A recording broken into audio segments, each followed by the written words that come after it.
Selamat malam adik-adik mahasiswa sekalian yang saya sayangi. Salam ketemu kembali dengan saya Pak Eka M. Ridwan.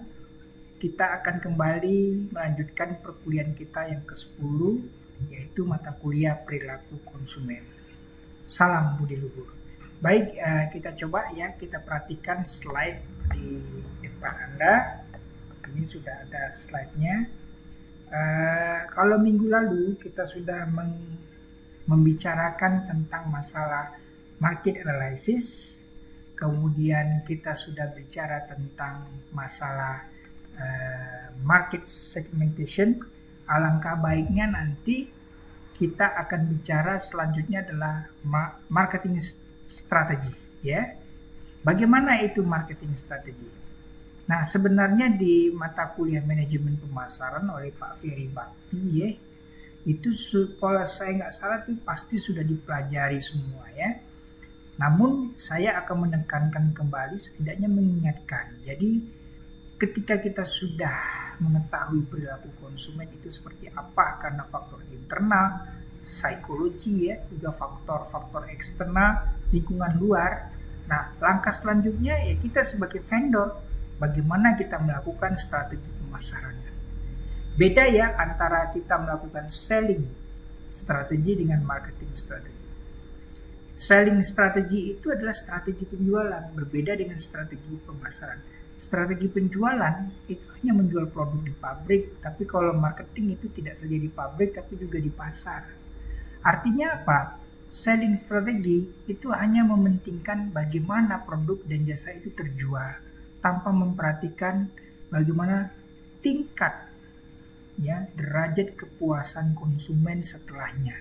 Makanya kalau di marketing strategi juga kita juga akan belajar after sales service, bagaimana pelayanan purna jual. Tapi di dalam selling marketing itu tidak ada. Mau konsumen itu puas, tidak puas, marah, senang, segala macam itu tidak peduli di bagian selling. Tapi di bagian marketing, bagian pemasaran, kita betul-betul harus tahu dampak daripada ujung dari hasil yang sudah kita jual. Apakah puas atau tidak? Yang diharapkan adalah high overstanding applaud yang kita sebut dengan customer satisfaction. Maka di dalam marketing strategi itu sebenarnya ada 5, yaitu product, price, place, and promotion. Ya, seperti yang tertera di layar. Adik-adik sekalian, ada produk, harga, place. Tapi kalau di beberapa referensi dia mengatakan tidak place supaya jangan ada salah tafsir, ya. Tapi di sini adalah distribution, promotion, dan ada juga sebenarnya yang kelima disebut dengan information atau public relation, ya. Tapi saya cukup 4, ya, 4P, 4P, product, price, place, and promotion. Nah, sekarang kita ketahui yang pertama, produk. Produk ini tidak saja produk tapi juga jasa. Perbedaan produk dan jasa tentu adik-adik tahu, ya. Produk itu berwujud, bisa dirasakan, bisa dipegang, dan terukur tingkat kepuasannya. Tapi kalau jasa itu adalah sesuatu yang tidak berwujud, abstrak, tidak bisa kita lihat, tidak bisa kita pegang, dan susah untuk dirasakan bagaimana kepuasan konsumen. Jadi dia tidak terukur dengan jelas. Nah, strategi kita yaitu tadi, bagaimana produk yang dihasilkan tersebut kalau bisa dengan harga yang terjangkau. Bagaimana produk tersebut supaya perilaku konsumen positif terhadap kita mampu menghasilkan kualitas yang bisa dipertahankan. Dan bila perlu ada product diversity. Artinya ada diversifikasi produk yang sifatnya variatif, tidak monoton, begitu-begitu saja. Oke, yang kedua adalah strategi harga. Harga ini bisa bersaing.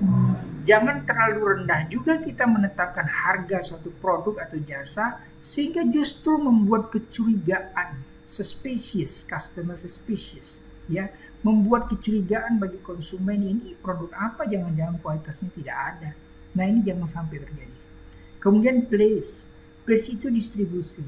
Bagaimana produk atau jasa yang ingin kita jual, siapkan kepada konsumen adalah produk atau jasa yang memang penjualannya itu dekat dengan masyarakat, ada di mana-mana, serta dekat dengan bahan baku. Contoh, Misalnya saja kita membuka warung yang namanya makanan khas Bangka. Salah satunya adalah lempah kuning. Lempah kuning itu terkenal kuahnya yang sangat segar, asam-asam pedas. Nah, kemudian enak dimakan sehingga membuat nagih terhadap si pembeli. Nah, untuk terus available produk tersebut terus ada disediakan, maka kita jangan jauh dari pasokan produk-produk bahan mentah yang namanya tadi ya lempah kuning. Jangan jauh dari nelayan yang bisa menghasilkan ikan-ikan segar. Jangan jauh dari pasar yang bisa menghasilkan bumbu-bumbu, yang bisa menyediakan bumbu-bumbu, sehingga kita sebagai vendor yang bisa membuat lempah kuning untuk customer kita bisa tersedia kapanpun ya. Bisa bila perlu jika ada orderan yang panjang itu bisa kita segera lakukan. Begitu pula dengan yang namanya services atau jasa. Distribusinya itu lancar. Jangan sampai kita membuka salon itu di tengah pantai itu nggak nyambung. Tapi bagaimana di tengah-tengah keramaian masyarakat, di tengah-tengah lorong-lorong atau di tengah di sekitar keramaian perempatan rumah orang gitu ya, sehingga mudah dijangkau. Kemudian yang keempat, promosi. Anda kan tahu ya, promosi itu sebuah strategi perusahaan guna untuk memperkenalkan produk. Jika produk tersebut adalah produk baru, jika produk itu sudah lama diketahui masyarakat, tujuannya adalah untuk menjalin tali silaturahim agar masyarakat bisa kembali mengingat produk tersebut. Seperti saya sangat menyayangkan namanya obat anti nyamuk ya, semprot yang zaman saya masih kecil itu ada namanya Baygon dari Bayer ya. Itu bagaimana promosinya? Sebenarnya bukan lagi untuk memperkenalkan produk, tapi mengingatkan konsumen, ini loh produk kita dari Bayer yang namanya Baygon. Itu betul-betul membuat nyamuk itu mati jika disemprot. Nah, begitu pula produk lain seperti minuman sereal yang dari awal dia sebagai leader, sebagai newcomer, pendatang baru, sekarang sudah mulai dibuntuti dengan kehadiran Goel, dengan kehadiran ya apapun sejenisnya ya. Nah, untuk demikian perlu dilakukan promosi ya, promosi agar masyarakat atau konsumen bisa kembali ingat dengan produk tersebut dengan kualitas yang tetap prima. Baik adik-adik, saya kira demikian untuk pertemuan kita kuliah yang kita ke-9. Mudah-mudahan ini bermanfaat bagi Anda ya. Salam budi luhur.